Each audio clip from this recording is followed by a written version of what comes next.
बिस्मिल्लाहिर्रहमानिर्रहीम। Microsoft Excel 2016 के last section में हम लोगों ने परसेंटेज की पढ़ी थी।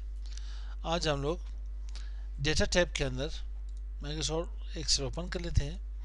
डेटा टैब में हम लोग यहाँ पे फोरकास्ट ग्रुप में आते हैं। फोरकास्ट ग्रुप के अंदर गोलसीक पढ़ लेते हैं। गोलसीक है क्या मेरे पास? गोलसीक से पहले नहीं समझते हैं। यहाँ पे मोहम्मद यासिर कह रहे हैं कि सर मेरे के लिए एडमिशन हो रही है, मुझे 61% की मार्क्स चाहिए।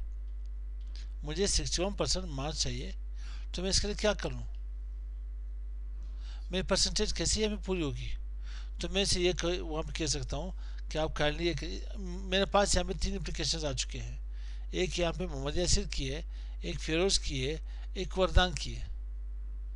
वरदान भी कह रहे हैं मुझे यहाँ पे तकरीबन कितने 61, फिरोज भी मेरे पास यहाँ पे 61 और आंजला भी है 75% की मार्क्स मांग रहे हैं। मोहम्मद यासिर को भी 61% की मार्क्स चाहिए।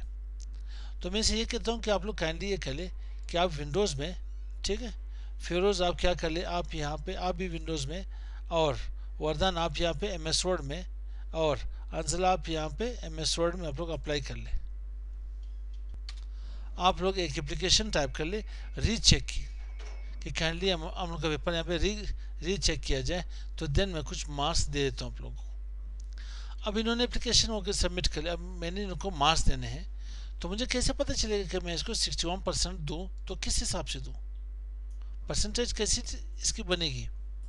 तो इसके लिए मैं क्या कर लेता हूँ, परसेंट की पोजीशन के ऊपर मैं क्लिक कर लेता हूँ। परसेंट पोजीशन मेरे पास F4 के ऊपर मैंने क्लिक कर ली, तो यहाँ पे मुझे आना पड़ेगा गोलसी के ऊपर। गोलसी में मेरे पास सेट सेल, जिसको मैंने बढ़ाना है, जिसको मैंने परसेंटेज को बढ़ानी है, उस सेल को मैंने सेट कर ली F4। अब वैल्यू मैंने क्या देनी है? इसको मैंने 57 से 61 तक ले जानी है। तो बाय चेंजिंग सेल, किस सेल में मुझे चेंजिंग करनी पड़ेगी? इसने जो एप्लीकेशन टाइप की थी वो विंडोज़ वाली थी। विंडोज़ पेपर के लिए हम रीचेकिंग की एक रिक्वेस्ट की थी, तो मैं इसे ओके कर लेता हूँ। अब यहाँ पे इसको 63% मार्क्स मिल गई। क्या कह रहे यहाँ पे? Goal seek status, goal seeking with cell F4 for solution. इसको सोल्यूशन मिल गया। टारगेट वैल्यू 61, करंट वैल्यू भी 61 होगी। ओके कर लें। सेम यही केस में यहाँ पे फिरोज, ठीक है, फिरोजुद्दीन के पास आता हूँ यहाँ पे, और यहाँ से मैं गोल सीक कर लेता हूँ 61। देन किस सेल में चेंजिंग करनी है, इसने यहाँ पे अप्लाई किया एम एस वर्ड के लिए, तो मैं ओके कर लेता हूँ। यहाँ पे पोजीशन कंप्लीट हुई नहीं, 61% है या नहीं? यहाँ पे वर्दा ने भी अप्लाई की थी, तो मैं यहाँ पे आ जाता हूँ गोल सीक। देन यहाँ पे वीडियो में ले आता हूँ 61% और यहाँ पे चेंजिंग कर लेते हैं।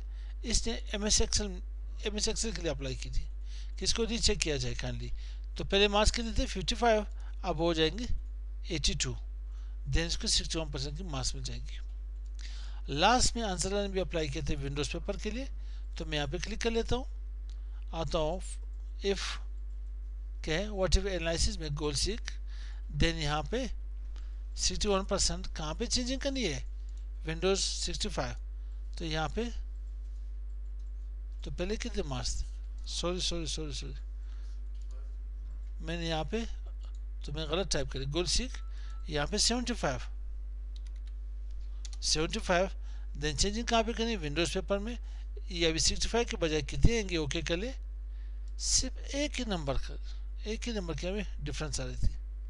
तो यहाँ पे हम लोग की सारा क्या हुआ, पेपर क्राइटेरिया भी पूरी होगी, ऑप्शन भी होगी। अब ये लोग फर्दर आगे जा सकते हैं, एडमिशन ले सकते हैं। ठीक, तो यहाँ तक समझ आई कुछ सीख। मिलते हैं नेक्स्ट वीडियो के साथ। अस्सलाम वालेकुम।